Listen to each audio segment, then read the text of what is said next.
आज हम पढ़ेंगे संबंध। संबंध मतलब रिलेशन। रिलेशन किसे कहते हैं? किसी आरिक्त समुच्चय ए से आरिक्त समुच्चय बी में संबंध आर। संबंध को हमेशा आर से रिप्रेजेंट किया जाता है। आरिक्त समुच्चय का मतलब होता है कि ए और बी में कुछ न कुछ अवयव विद्यमान होने चाहिए, ए और बी रिक्त समुच्चय नहीं हो। तो किसी आरिक्त समुच्चय ए से आरिक्त समुच्चय बी में संबंध आर कार्तीय गुणन ए क्रॉस बी का उपसमुच्चय होता है। मतलब ए के अंदर जितने भी अवयव है, बी के अंदर जितने भी अवयव है, उसका हम ए क्रॉस बी निकालेंगे। तो ए क्रॉस बी से जितने भी उपसमुच्चय निकलते हैं या उपसमुच्चय बनते हैं, वो सब ए क्रॉस बी के संबंध कहलाते हैं, जिसे काय से रिप्रेजेंट करते हैं? आर से। अब आता है आपके प्रांत। प्रांत को इंग्लिश में डोमेन बोलते हैं।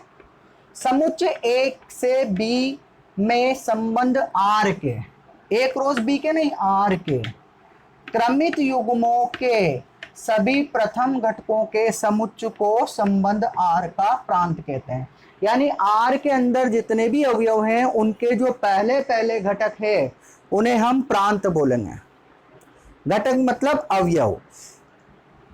परिसर रेंज, समुच्चय ए से समुच्चय बी में संबंध आर के क्रमित युग्मों के द्वितीय घटकों के समुच्चय को, जो दूसरे दूसरे नंबर के अवयव आते हैं, उनका पूरा समुच्चय बनाएंगे, तो उसे हम संबंध आर का क्या बोलेंगे? परिसर।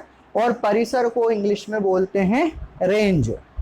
तो इस प्रकार हमने संबंध की डेफिनेशन, प्रांत और परिसर की डेफिनेशन देखी है। अब हम सह प्रांत की डेफिनेशन देखते हैं। अब आता है सह प्रांत। सह प्रांत को कोडोमेन भी कहते हैं। समुच्चय बी के सभी अवयवों के समुच्चय को सह प्रांत कहते हैं। देखिए, समुच्चय बी के सभी अवयव क्या कहलाएंगे? सह प्रांत। एक बात यहां नोट करें कि परिसर is a subset equal two of सह प्रांत। मतलब परिसर जो है वो सह प्रांत का सबसेट भी हो सकता है, और परिसर जो है वो सह प्रांत के बराबर भी हो सकता है। इन्हें हम एक एग्जाम्पल के द्वारा समझते हैं। देखिए प्रश्न, देखिए पहला 2.1 का। मान लीजिए कि a 1 2 3 4 5 6 7 8 9 10 11 12 13 14 है, और आपका रिलेशन दे रखा है x y 3x minus y is equal to 0, जहाँ x y belongs to A. X और वाई जो है वो ए के अवयव है, यानी एक्स का जो मान है वो भी ए में से निकलेगा, और वाई का जो मान है वो भी ए में के द्वारा ही दिखेगा। ए से ए में एक संबंध आर लिखिए। तो सबसे पहले आपको एक संबंध बनाना है, फिर संबंध बनाने के बाद इसका प्रांत, परिसर और सह प्रांत भी ज्ञात करना है। देखिए आपको संबंध दे रखा है 3x minus y is equal to 0, तो y की वैल्यू निकालेंगे आप, y is equal to 3x। अब आप x की जो वैल्यू है वो a में से पुट करेंगे। जैसे x का मान आपने 1 रखा, तो y क्या आएगा आपका? 3 इंटू 1 मतलब 3। x आपका 2 है, तो y कितना हुआ? 3 इंटू 2 6। x आपका 3 है, तो y हुआ आपका 3 तिया 9, और x अगर आपका 4 है, तो y हुआ आपका 3 इंटू 4 4 3 12। अब x अगर 5 है, तो y होगा आपका 3 इंटू 5 5 तिया 15। तो आप देखो x का मान 5 या 5 से बड़ा रखेंगे तो ऐसी वैल्यू प्राप्त होगी जो a में मौजूद नहीं है, क्योंकि देखिए x और y दोनों a से बिलोंग करते हैं।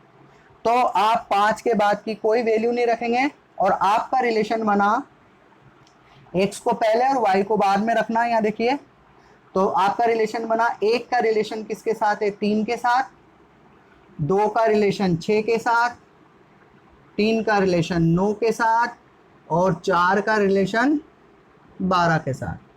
आगे के अवयव नहीं आएंगे, क्योंकि a केवल 1 से 14 तक है। तो अब देखिए हम प्रांत देखते हैं। तो प्रांत की डेफिनेशन क्या है? समुच्चय रिलेशन आर के जितने भी अवयव हैं आगे वाले प्रथम घटक जो हैं वो आपके प्रांत कहलाएंगे। तो देखिए ये 1 2 3 4 प्रांत है, तो प्रांत एक समुच्चय होता है, इसलिए आप उसको कर्ली ब्रैकेट में लिखेंगे 1 2 3 4। तो ये आपका प्रांत हो गया 1 2 3 4। फिर आता है आपके परिसर। तो परिसर मैंने बताया था आपको, पीछे वाले घटकों के समुच्चय को परिसर बोलते हैं आर के, है ना। तो आपका हुआ 3 6 9 12 आपका क्या बना, परिसर बना। फिर मैंने आपको सह प्रांत बता रखा है, समुच्चय बी को सह प्रांत कहते हैं। तो देखिए आपसे वो ए क्रॉस ए का पूछ रहा है, यानी समुच्चय ए भी ए ही है और बी भी ए है, तो इसका जो सह प्रांत होगा वो क्या होगा, ए के अवयव 1 2 3 डॉट डॉट डॉट 14। ओके, देखिए अगला प्रश्न देखिए, प्राकृत संख्याओं के समुच्चय पर, यानी ए आपका हुआ प्राकृत संख्या। प्राकृत संख्या मतलब 1 2 3 4 सो ऑन। आर दे रखा आपको, रिलेशन आर दिया हुआ है आपको x, y, y is equal to x plus 5। x संख्या 4 से कम प्राकृत संख्या है और x y belongs to N, ये आपका रिलेशन है। तो इसे आपको रोस्टर रूप में कन्वर्ट करना है और समुच्चय निर्माण रूप में दिया हुआ है, रोस्टर रूप बनाना है, प्रांत और परिसर लिखना। तो सबसे पहले यहाँ देखिए, तो आपको कंडीशन दे रखी y is equal to x plus 5। याद रखें x की वैल्यू रखें। अब x की वैल्यू देखो, x 4 से कम है, तो सबसे पहले मैं x बराबर 1 हो तो y बराबर क्या है आपका 1 प्लस 5 इज इक्वल टू क्या बना 6। फिर x बराबर 2 हो तो y बराबर 2 प्लस 5 इज इक्वल टू कितना बना आपका 7। फिर x बराबर 3 हो तो y बराबर आया आपका 3 प्लस 5 बराबर 8। अब देखिए x 4 से कम है, तो 4 से कम तक प्राकृत संख्याओं में 3 तक ही आता है। तो आपका रिलेशन बना 1 का संबंध 6 के साथ, 2 का संबंध 7 के साथ और 3 का संबंध 8 के साथ। ओके, तो ये आपका रोस्टर रूप हो गया। अब प्रांत कैसे लिखेंगे, तो प्रांत आगे के अवयवों का समुच्चय 1 2 3 और परिसर आर के पीछे के अवयवों का समुच्चय 6 7 8। तो इस तरीके से आप इसके प्रांत और परिसर लिखेंगे। देखिए अगला प्रश्न देखिए, प्रश्न नंबर 3, A 1 2 3 5 और B 4 6 9। ए से बी में एक संबंध दे रखा है, एक्स वाई का अंतर विषम है, यानी एक्स और वाई को अगर माइनस करते हैं तो विषम संख्याएं आती हैं। X belongs to A, x जो है वो ए में से लेना है और y बिलोंग्स टू बी, यानी y b में से लेना था। पहले जितने भी सवाल थे उसमें एक ही समुच्चय दिया हुआ था या दो अलग अलग समुच्चय है, तो थोड़ा ध्यान दें, यानी x माइनस वाई विषम संख्या है। तो आपको सोचना पड़ेगा, तो आप जब रिलेशन बनाएंगे तो आपको सोचना है कि x और y, x को y में से माइनस करने पर विषम संख्या आनी चाहिए या y को x में से माइनस करने पर विषम संख्या आना चाहिए, x को y में से या y को x में से। तो देखिए सबसे पहले एक का संबंध देखते हैं इन तीनों के साथ। तो देखिए एक को 4 में से या 4 को 1 में से माइनस कीजिए तो आपके पास विषम संख्या आती है। देखो 3 में से 1 गया तो, सॉरी 4 में से 1 गया तो 3 विषम संख्या, यानी 1 का संबंध 4 से।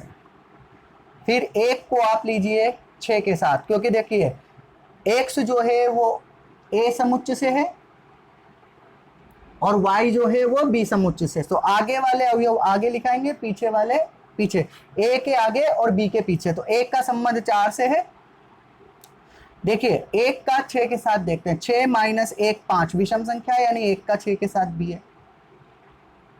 अब 1 का 9 के साथ देखें, 9 में से 1 गए तो 8 सम संख्या, इसलिए 1 का संबंध 9 के साथ नहीं है। अब तीनों हो गए 1 का, अब 2 का संबंध देखते हैं, 2 का 4 के साथ, तो नहीं है, 4 में से 2 गए तो 2 बचा। फिर 6 के साथ भी नहीं होगा क्योंकि इनका डिफरेंस भी 4 आ रहा है। फिर 9 का 2 के साथ 7 आ रहा है, इसलिए 2 का 9 के साथ संबंध है। 9 का 2 के साथ नहीं, 2 का 9 के साथ है। ध्यान रखिए, यहाँ देखिए x जो है वो a से संबंधित है, यानी आगे वाले अवयव a के रहेंगे और पीछे वाले अवयव b के रहेंगे।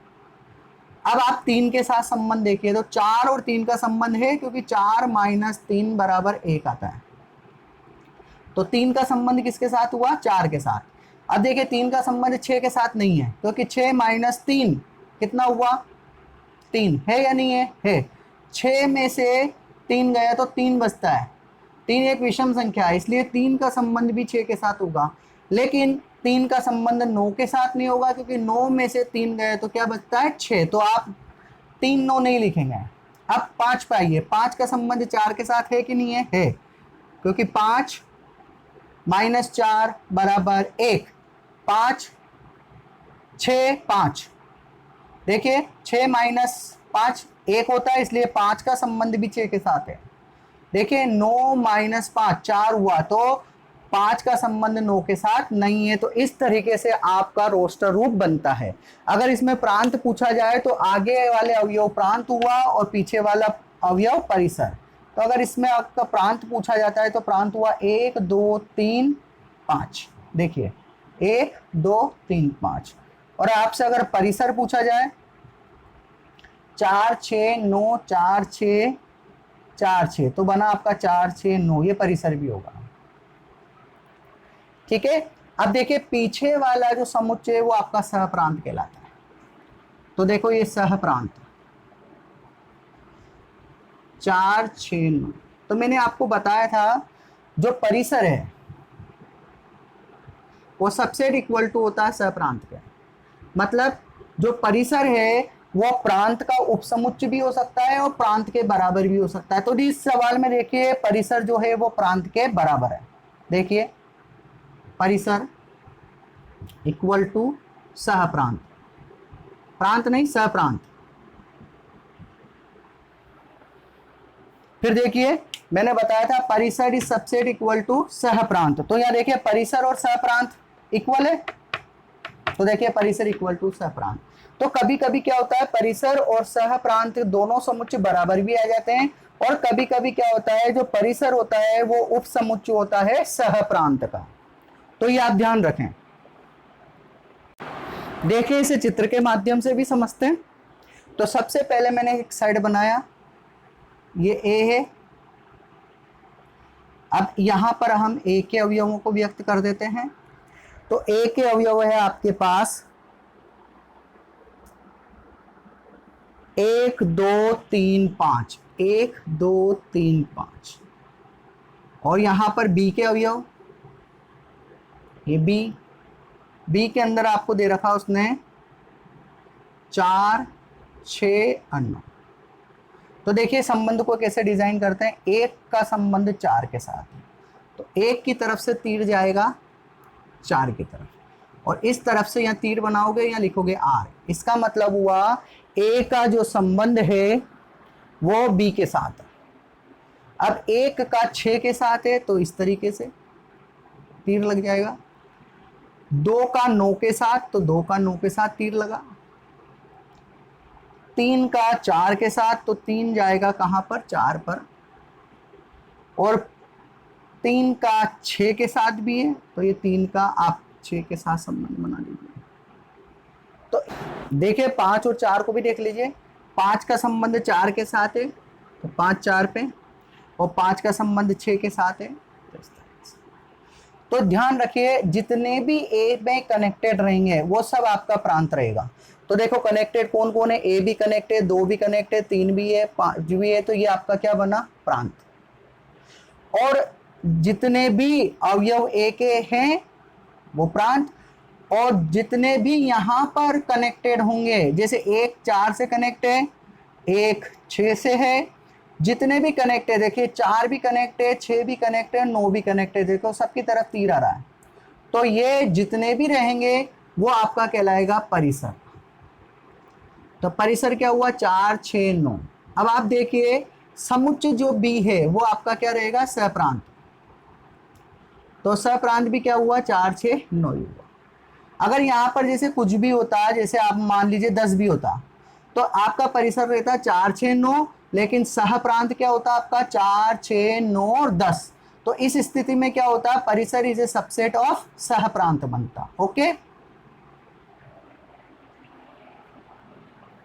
अब एक और बात ध्यान दीजिए, यहाँ पे एक जो है वो 4 से कनेक्ट है, तो 4 को एक का प्रतिबिंब कहेंगे आप। यानी एक का आपसे प्रतिबिंब पूछा जाए तो आप क्या बताएंगे, 4 और 6। देखिए 4 और 6। अगर आपसे 2 का प्रतिबिंब पूछा जाए तो 2 का प्रतिबिंब केवल कौन है, 9। 2 का प्रतिबिंब 9, 3 का प्रतिबिंब 4 6, 5 का प्रतिबिंब 4 6, तो एक का प्रतिबिंब हुआ 4। तो 4 का एक कौन है, तो याद रखें एक का प्रतिबिंब 4, परंतु अगर 4 का पूछा जाए तो 4 का पूर्व प्रतिबिंब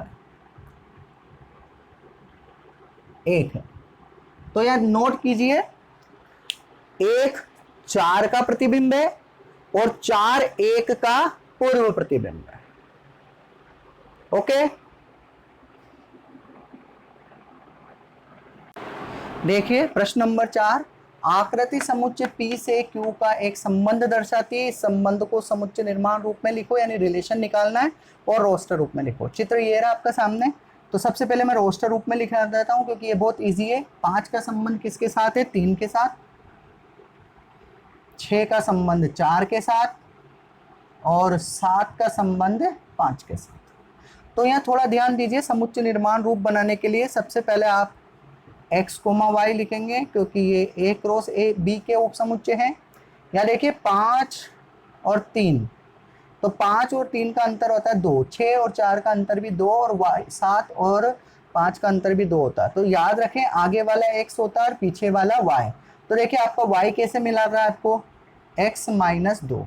तो देखिए अगर आपने 5 रखा तो 5 में से 2 गए तो कितना बचा, 3। देखिए 6 रखा तो 6 में से 2 गए तो कितना बचा, 4। 7 में से 2 गए तो कितना बचा, 5। आप ऐसे भी लिख सकते हैं, x बराबर, इस तरीके से भी हो सकता है ये y + 2। तो ये दोनों में से एक कोई सा भी लिख सकते हैं, ठीक है। अब जो x है वो किससे बिलोंग कर रहा है, आपका P से, तथा y जो है वो किससे बिलोंग कर रहा है, आपका Q से। तो इस तरीके से आप समुच्चय निर्माण रूप बनाएंगे।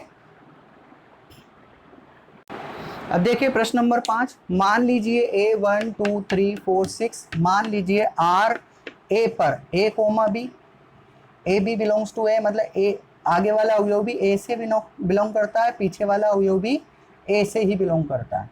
संख्या a संख्या b को पूर्णतः विभाजित करती है। आपका नियम क्या है, जो a है वो किसको विभाजित करेगी, b को, द्वारा परिभाषित एक संबंध है। तो देखिए आपका a क्या हुआ, 1 2 3 4, और b भी क्या हुआ, 1 2 3 4 6। अब आपको ऐसे अवयव ढूंढने हैं कि इस वाली संख्या को ये इनमें से कोई संख्या पूर्णतः विभाजित करे। तो सबसे पहले देखिए a संख्या b को पूर्णतः विभाजित करती है, a जो है वो b को पूर्णतः विभाजित करती है। तो हमारा रिलेशन बनता है रोस्टर रूप में, एक जो है वो सबको विभाजित करता है। तो 1 1 1 2 1 3 1 4 1 6। अब 2 जो है वो किस किस को विभाजित करता है, तो 2 देखो 2 को विभाजित करता है, तो 2 2, और 1 4 को भी विभाजित करता है, 2 4, और 6 को भी विभाजित करता है, इसलिए 2 6। 3 का देखिए, तो 3 किसको विभाजित करेगा, 3 को और 6 को, तो आपका हुआ 3 3 3 6। 4 देखिए किसको विभाजित करता है, तो 4 केवल 4 को ही विभाजित कर पाएगा, और इन संख्याओं में से पूर्णतः विभाजित नहीं कर पाएगा। 6 जो है वो 6 को पूर्णतः विभाजित कर पाएगा। तो इस तरीके से आपका रोस्टर रूप निर्मित होता है।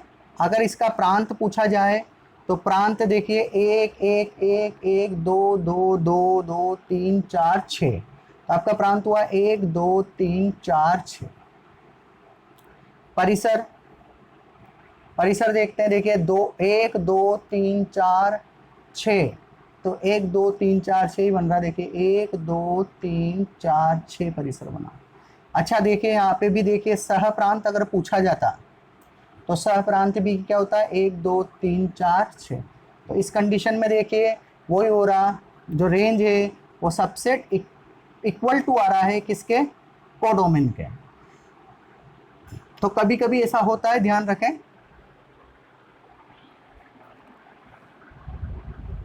देखिए अगला वाला प्रश्न, R x x plus 5 x belongs to 0 1 2 3 4 5 द्वारा परिभाषित है। तो संबंध r के प्रांत और परिसर लिखिए। तो पहले संबंध r बनाएंगे। तो देखिए x की वैल्यू रखेंगे यहाँ 0 1 2 3 4 5 और y की वैल्यू निकालेंगे। तो x की वैल्यू 0 रखी तो y की वैल्यू क्या आएगी आपके पास 5। फिर देखिए x की वैल्यू मैं 1 रखता हूँ तो y की वैल्यू आपकी 6 आएगी। 1 + 5 6 हो गया। ऐसे 2 रखता हूँ तो 7, 3 रखा जाता है तो 8, 4 रखा जाता है तो 9 और 5 रखा जाता है तो 10। तो देखिए x 5 तक ही है, y का नहीं दे रखा क्योंकि आगे वाला x और पीछे वाला y होता है। तो y के लिए कुछ भी नहीं दे रखा है, इसलिए y 5 6 7 8 9 10 हो सकता है। अब इसका प्रांत बनाएंगे। तो प्रांत आगे वाले अवयव लिख दीजिए एक बार केवल, और आपका जो परिसर है वो आएगा आपका 5 6 7 8 9 10। देखिए यहाँ पर सह प्रांत नहीं लिख सकते अपन क्योंकि सह प्रांत यानी y जो है वो किससे बिलोंग करता है, किससे संबंधित है वो यह नहीं दे रखा है, इसलिए आप सह प्रांत न लिखें। अब इस प्रश्न को देखिए, संबंध r x x क्यूब, देखिए आगे वाला x है और पीछे वाला y। x 10 से कम अभाज्य संख्या। तो सबसे पहले 10 से कम अभाज्य संख्या कौन कौन सी होती है। तो 10 से कम अभाज्य संख्या में देखिए एक अभाज्य संख्या नहीं होती है। तो 2 3 5 7 ये अभाज्य संख्याएं हो गई। तो आप सबसे पहले यहाँ पर देखिए आपको रिलेशन बनाना है। तो आगे वाले में 2 लिखेंगे, पीछे वाला 2 का क्यूब बनेगा। तो ये बना 2, 2 का क्यूब होता 2 दूनी 4 दूनी 8। तो 2 का संबंध किसके साथ हुआ 8 के साथ। इधर देखिए 3, तो 3 का क्यूब 3 3 9 3 27, 5 5 25 5 125 और आपके आता है 7 7 7 7 49 या 343। तो इस तरीके से उसने x को तो बाउंड कर रखा है लेकिन y कुछ भी हो सकता है, इसलिए y के बारे में हम कुछ भी नहीं बोलेंगे। अब अगर रोस्टर रूप के साथ अगर आपको प्रांत पूछा जाए तो प्रांत हुआ आपका 2 3 5 7। परिसर पूछा जाए तो हुआ आपका 8 27 125 343। सह प्रांत के बारे में हम कुछ भी नहीं कह सकते हैं। देखिए अगला प्रश्न, मान लीजिए a x y z है और b 1 2 है। तो a से b में संबंधों की संख्या यानी कितने संबंध बन सकते हैं, कितने रिलेशन बन सकते हैं। तो देखिए सबसे पहले अगर रिलेशन के संख्या पूछी जाए तो आपको सबसे पहले a क्रॉस b की संख्या निकालनी पड़ेगी। तो a number of a cross b का फॉर्मूला बता रखा है मैंने आपको, NA into NB, 3 multiplied by 2, 3 दूनी 6। अब संबंधों की संख्या का फॉर्मूला होता है आपका 2 की पावर NA क्रॉस B, मतलब number of element in A cross B, यानी A क्रॉस B के अंदर कितने अवयव है वो 2 की पावर में लग जाएंगे। तो 2 की पावर कितनी हुई 6। तो 2 into 2 into 2 into 2 into 2 into 2, 2 दूनी 4 दूनी 8 दूनी 16 दूनी 32 दूना 64, यानी संबंधों की संख्या कितनी होगी 64। यानी A क्रॉस B के 64 संबंध बन सकते हैं। अब इस प्रश्न पे ध्यान दीजिए, मान लीजिए आर जेड पर, तो जेड क्या होता है आपका, जेड होता है आपका -3, -2, -1, 0, 1, 2, 3 सो ऑन।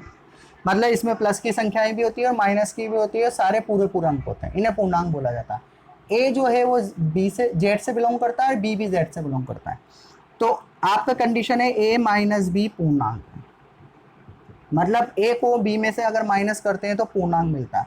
तो पूर्णांक प्लस का भी हो सकता है, पूर्णांक माइनस का भी हो सकता है। क्यों?